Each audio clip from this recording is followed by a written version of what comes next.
Halo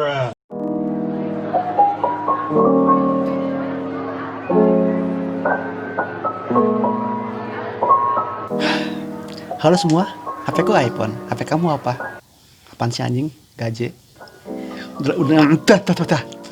Kenalin, saya Menpora yang gak bisa nyanyi lagu Indonesia Raya. Anjing, udah lama banget aing gak update. Marahnya sih, gak mau pada subscribe makanya. Oke, pasti banyak dari kalian yang udah tahu tentang film satu ini. Sebuah film dengan genre komedi yang secara resmi emang diproduksi buat mengenang Kim Jong Il. Tapi kalau kita lihat-lihat sih ini kayak lebih buat menyindir Muammar Gaddafi. Ya, nama film ini adalah The Dictator. Tokoh utama dalam film ini adalah Aladin, seorang raja dari sebuah negara yang bernama Wadia, yang mungkin berbatasan langsung dengan Wakanda.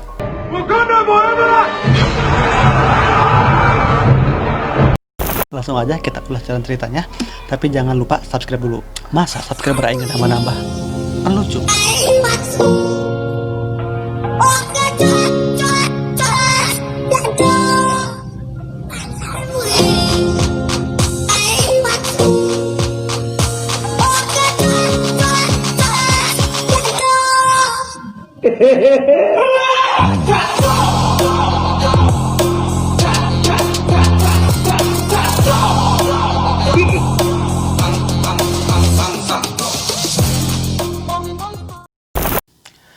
Aladin ini adalah seorang pemimpin yang otoriter. Dia mewarisi sifat diktator dari ayahnya yang juga bernama Aladin. Jadi dia bapak sama anak, namanya sama Aladin. Dia sudah memimpin Wadia sejak berusia 7 tahun. Tuh, ini dia, sultan yang sesungguhnya. Bahkan sejak bayi dia sudah dianugerahi sebuah mukjizat, yaitu bulu-bulu yang sangat lebat. Dia dijaga oleh 30 orang pasukan wanita khusus yang dimana semuanya masih perawan, kecuali yang satu ini. Aladin ini orangnya gokil banget. Dia sampai mengubah 30 kata di Wadia menjadi namanya, yaitu Aladin, termasuk kata positif dan negatif. Di sini ada sebuah scene, bayangin aja. Ada seorang pasien yang berobat buat ngecek HIV, terus dokternya bilang gini, hasil tes laboratorium menyatakan bahwa Anda Aladin HIV. Tuh kan, bangset, bingung aing kan? Lanjut. Di suatu ketika, Aladin ngasih tahu rakyatnya bahwa Wadia akan mengembangkan uranium. Ternyata hal ini membuat komunitas internasional, kita sebut saja PBB, menyatakan perang kepada Wadia. Jadi uranium itu adalah bahan buat ngebuat bom nuklir. Singkat cerita, Aladin pergi ke gurun Aladin, di mana di sana terletak laboratorium rahasia yang mengembangkan proyek nuklir. Nah, di sana dia dijemput sama pamannya yang bernama Tamir. Kemudian mereka masuk dan para ilmuwan Wadia mulai menunjukkan roket buatan mereka.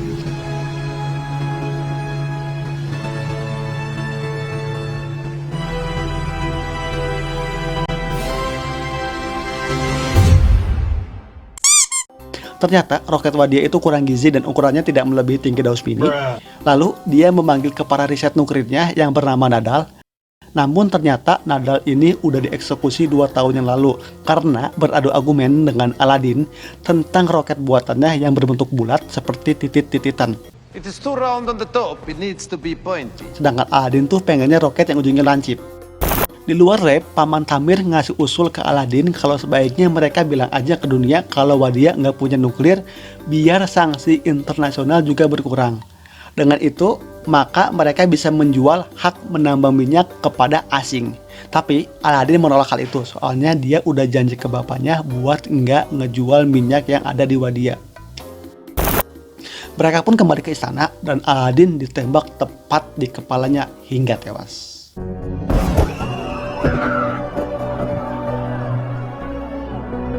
Tapi bohong. Ternyata yang ditembak ini adalah orang lain. Jadi gini, Aladin itu merekrut beberapa orang yang mukanya sama dengan dia buat dijadiin pengganti demi alasan keamanan. Ya, salah satunya orang ini. Setelah puas ngomelin si mayat, akhirnya Aladin pergi. Lalu Paman Tamir menelepon seseorang kemudian bilang kalau dia salah tembak dan bakal mencari pengganti Aladin yang gampang buat dimanipulasi dan dibodohi.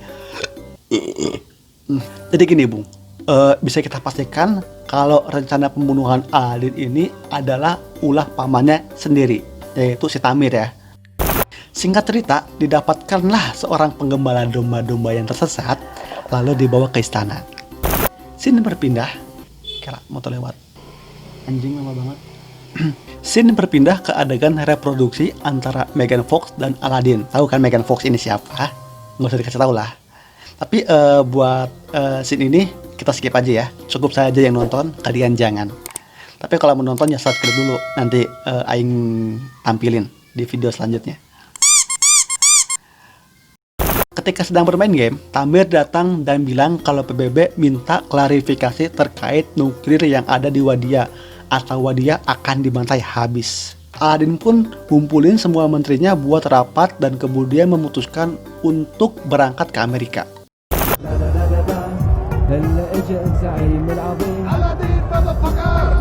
Singkat cerita, si Jahanam Aladdin sampai di Amerika dengan naik onta dan dikawal puluhan Lamborghini dan menyewa sebuah hotel yang bernama Hotel Lancaster.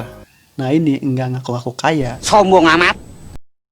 Di sana dia akan dijaga oleh seorang agen yang bernama Clayton. Agen ini disewa oleh pamannya buat ngelindungin Aladdin. Malam hari ketika sedang tidur, Aladdin diculik lalu disekap dan diikat oleh Clayton. Ternyata Clayton ini disewa oleh pamannya buat menyiksa dan membunuh Aladdin. Pas mau disiksa, ternyata Aladdin malah ketawa soalnya dia punya semua alat itu.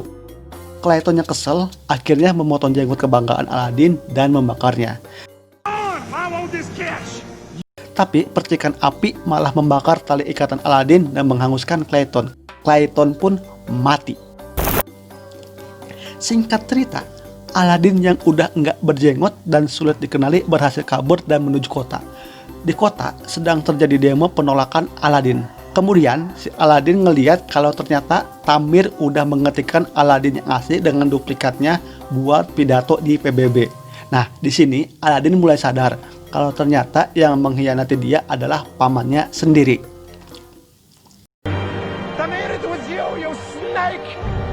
Di dalam gedung PBB, si Aladdin KW akan berpidato memakai teks yang udah disiapin sama Tamir. Kan kita tahu nih, kalau si Aladdin KW ini lebih on dari Aladdin yang ori. Dia malah kencing di teko, terus diminum, dan dia nawarin ke dubes Israel. Malah tumpah kena kepalanya dubes. Iya. Oh, that's a good one. Iya, gitulah.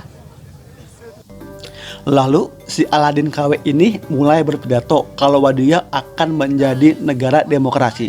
Sementara Aladdin asli cuma bisa nonton dari luar dan kemudian mencoba menerobos masuk tapi digagalkan oleh pak polisi.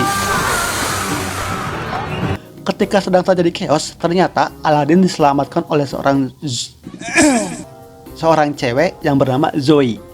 Kemudian mereka kabur ke Alfamart milik Zoe. Astagfirullahaladzim. Sesampainya di sana, Aladdin malah melakukan body swimming kepada para karyawan Zoe yang memang penyandang disabilitas dan imigran gelap. Padahal kalau mau menghina mah mending aja hina anggota dewan yang hobinya cuma bobo, sekalinya bangun malah bikin negara jadi chaos. Ya udah lanjut lah, apaan sih ini? Akhirnya Aladdin pun memutuskan pergi setelah beradu mulut dengan Zoe. Beralih ke Hotel Lancaster. Sebetulnya nggak penting-penting amat. Scene dimana si Aladdin KW mendapatkan semua fasilitas sebagai raja, namun tidak dimanfaatkan sebaik mungkin. She tried to milk me. No. Di sisi lain, si Aladdin lagi sedih nih. Tapi dia malah nggak sengaja ngelihat Nadal di Indomaret dan kemudian membuntutinya. Saya ulangi ya, biar nggak diketahui. Dan kemudian membuntutinya ke sebuah restoran bernama The Death of Aladdin, atau bahasa kitanya adalah restoran kematian Aladdin. Sebuah tempat di mana orang-orang yang pernah dieksekusi oleh Aladdin berkumpul. Jadi sebenarnya para eksekutor atau algojo di Wadia itu adalah bagian dari anggota pembebasan Wadia. Dan nggak ada satupun orang yang dieksekusi oleh Aladdin mati. Jadi mereka semuanya masih hidup. Kemudian di sini Aladdin hampir ketahuan dan akan dibunuh. Tapi si Nadal menolong Aladdin dengan berpura-pura ngaku sebagai sepupu Aladdin. Mereka pun memutuskan buat bekerja sama lagi dengan syarat harus mengembalikan jabatan kepala riset nuklir ke Nadal dan ngebolehin dia buat ngebikin roket yang bentuknya bulat. Scene berpindah. Tamir melakukan konferensi pers terkait pengumuman konstitusi baru untuk Wadia. Sedangkan di luar hotel, Aladdin dan Nadal ternyata melihat Zoe yang bolak-balik masuk hotel dengan mudah. Di sini kita ketahui bahwa toko milik Zoe ini menyediakan catering untuk hotel. Nah, si Nadal punya ide dan nyuruh Aladin buat bekerja di toko Zoe demi bisa masuk hotel itu dan menggantikan si Aladin KW supaya bisa menggagalkan rencana Tamir. Dengan terpaksa, Aladin kembali ke toko Zoe dan menyatakan kalau dia siap kerja di sana. Dia pun bekerja dengan sangat rajin.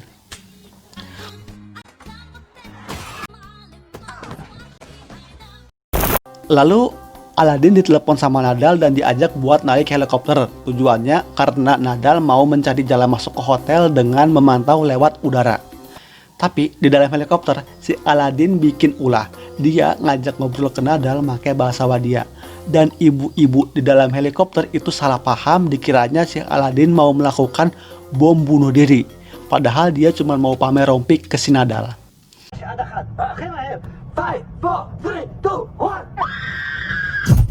Akhirnya Aladin sama si Nadal dibawa ke penjara. Zoe pun datang dan marah-marah ke pak polisi. Dan hal ini ternyata membuat Aladin jatuh cinta sama Zoe. Aladin pun dibebaskan. Karena si Aladin ini orangnya rada belegung, maka si Nadal ditinggalin sama Aladin dan nyuruh dia buat ngemut jempol kakinya pak polisi. Kan asu emang. Ternyata berita penangkapan Aladin dan Nadal itu masuk TV dan diketahui oleh Tamir. Lalu dia mengirim si nenek raksasa buat ngebunuh Aladin. Scene berpindah ke Alfamart. Aladin datang menemui Zoe untuk menyampaikan rasa terima kasihnya dan memberikan hadiah. Hadiahnya adalah nyuruh si Zoe buat ngemut cacing milik Aladin. Zoe pun menolak dan nyuruh Aladin buat melakukan cabang olahraga 5 jari atau coli. Jadi siapa di sini yang suka coli? Saya suka. Tapi Aladin gak tahu caranya. Akhirnya Zoe ngajak Aladin ke gudang dan ngajarin cara untuk coli dari balik pintu.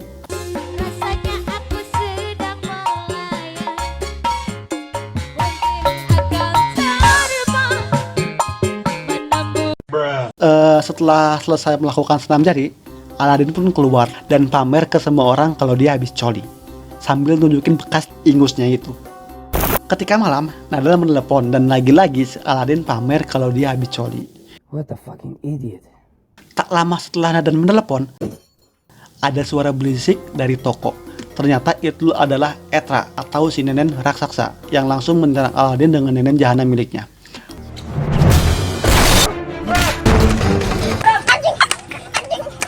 Wih, cabe-cabean nih. Aladin pun kewalahan.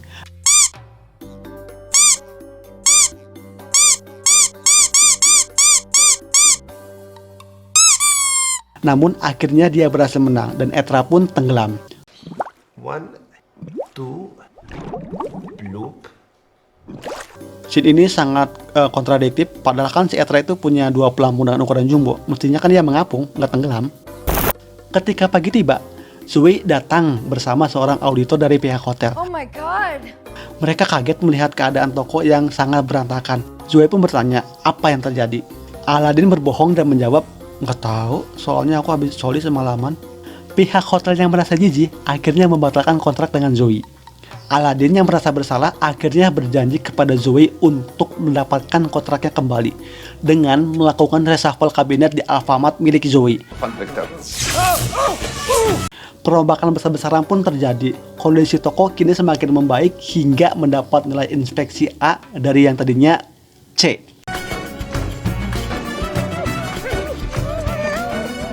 Tak lama setelah itu, Nadal menelepon dan ngasih tahu kalau dia mau ngebeliin Aladin jenggot palsu buat nanti menerobos ke pertemuan PBB.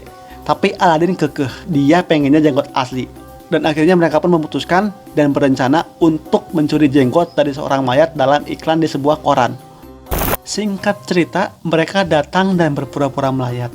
Pas Nadal mau motong jenggot si mayat, ternyata para pelayat lainnya rusuh dan membuat Nadal panik.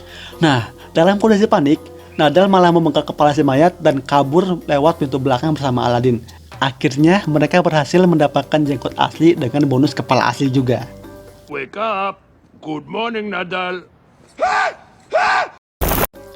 Besoknya, pihak hotel datang menelepon Zoe dan ia mendapatkan kontraknya kembali. Ternyata itu adalah ulah Aladin yang melakukan sabotase kepada toko saingan dengan ngumpetin kepala buntung di antara tumpukan buah-buahan. Ketika lagi asik pelukan, terdengar suara minta tolong dari seorang pembeli yang istrinya mau melahirkan. Aladin yang multitalenta dengan kesepayannya pun mencoba buat kebantu proses persalinan itu. Namun yang terjadi malah HP-nya si Aladin ini ketinggalan di dalam rahim dan dia malah telepon-teleponan dengan si Nadal lewat lubang kemem. Hello, Nadal. Listen, I can't speak now. I'll speak to you later, okay? Bye. Belum lagi, dia dan Zoe malah bermesraan saling menggenggam tangan di dalam rahim. Dan singkat cerita, proses persalinan pun berhasil dan Aladin memberikan vonis kepada bayi itu untuk hidup. Oh, sorry. Malam harinya, mereka pun mojok di atap toko dan hampir mantap-mantap. Kemudian, Aladin ngasih tahu identitas aslinya dengan memakai jenggot. Zoe pun kecewa karena ia merasa dimanfaatkan oleh Aladin hanya demi mendapatkan akses masuk ke Hotel Lancaster. Zoe akhirnya mengusir Aladin karena merasa dibohongi. Aladin yang patah hati terus berjalan menuju kota dan melihat berita tentang penandatanganan konstitusi yang akan dilakukan besok. Selain itu, ternyata rakyat Wadia sebenarnya sangat membenci Aladin. Tentunya hal ini semakin menambah luka di hati Aladin. Akhirnya Aladin pergi ke sebuah jembatan dan memutuskan untuk bunuh diri. Namun kemudian Nadal datang dan memberikan motivasi. Dia bilang kalau demokrasi itu sangat buruk dan cuma Aladin satu-satunya diktator yang masih hidup di bumi ini. Akhirnya Aladin yang termotivasi memutuskan membatalkan niatnya buat bunuh diri dan melanjutkan rencana awal mereka untuk merebut kembali tahta Wadia dari tangan Tamir. Paginya, semua orang udah siap buat pengumuman konstitusi baru Wadia. Aladin dan Nadal juga udah siap-siap buat menerobos masuk pakai zipline dari atas gedung sebelah. Tapi usaha mereka terhambat karena Aladin malah membawa barang-barang yang gak penting sama sekali.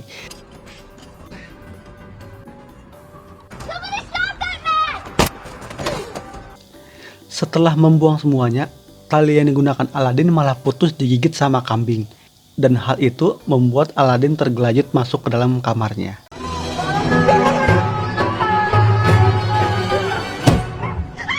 Di sana, dia ketemu sama Aladin KW dan mau membunuhnya. Namun, si Aladin ini merasa iba dan kasihan. Iba dan kasihan bedanya apa? Sama aja. Lalu, dia nyuruh pergi supaya nggak ketahuan Tamir. Tamir pun datang lalu mengajak Aladin buat menandatangani konstitusi. Di sini, kondisi Tamir belum tahu kalau dia sama Aladin yang asli. Di gedung pertemuan, semua orang udah siap buat penandatanganan konstitusi. Tapi Aladin berusaha untuk merobeknya dan hal ini dicegah oleh Tamir. Aladin pun menyuruh untuk menangkap Tamir. Lalu Aladin merobek lembar konstitusi itu dan membatalkan konstitusinya. Aladin pun berpidato tentang hal negatif dari sebuah demokrasi lengkap dengan segala kekurangannya. Pidatonya terhenti ketika dia melihat Zoe dan lalu dia memutuskan untuk menjadikan Wadia sebagai negara demokrasi yang sesungguhnya. Akhirnya Zoe berlari memeluk Aladin lalu Aladin bilang ingin menikahi Zoe. Tamir yang emosi karena rencananya gagal akhirnya mencoba buat menembak kepala Aladin. Namun Aladin KW datang dan menahan tembakan itu dengan kepalanya.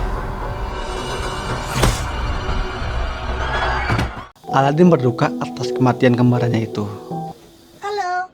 Tapi ya namanya juga film komedi. Ternyata dia nggak mati. 1 tahun berlalu. Akhirnya sekarang Wadia melaksanakan pemilihan presiden untuk pertama kalinya. Dan Aladin pun menang telak pada pemilu presiden kali ini. Let's now look back at the wonderful Aladdin won 98.8% of the vote. Akhirnya Aladin pun menikah dengan Zoe. Film pun ente. The end.